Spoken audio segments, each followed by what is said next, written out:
एणिकी pollution certificate नथिले petrol पाई परिबे। राज्य सरकार को हाईकोर्ट को छाट बाजी आउे राज्य सरकार चेती एवं सत्यपाठ दाखल करी कहिसंती जे बिना पीयूसीएस रे पेट्रोल मिलिबो। आउ गोटे बड़ निष्पत्ति होईछि जो चालान बाबद रे जरिमाना आदाय करथिले सरकार बाध्यबाधकता करथिले सेमिति करि परिबे नै एवं वाहन पोर्टाल रे संशोधन करबा को मध्य हाईकोर्ट कहते राज्य सरकार को एवं सत्यपाठ करी जणेबा को मध्य निर्देश देइछंती।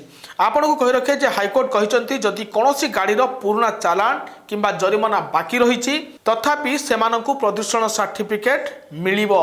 केवल जरिमाना आदाय करने उद्देश्य रे सरकार कहार प्रदूषण प्रमाणपत्र अटकाई पारिबे नाही।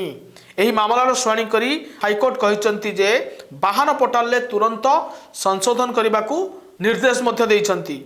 आपण कहि रखे जे पूर्वरु राज्य सरकार गोटे नियम आनिले जार पॉल्यूशन सर्टिफिकेट नथिबो ताको पेट्रोल मिलिबोनी।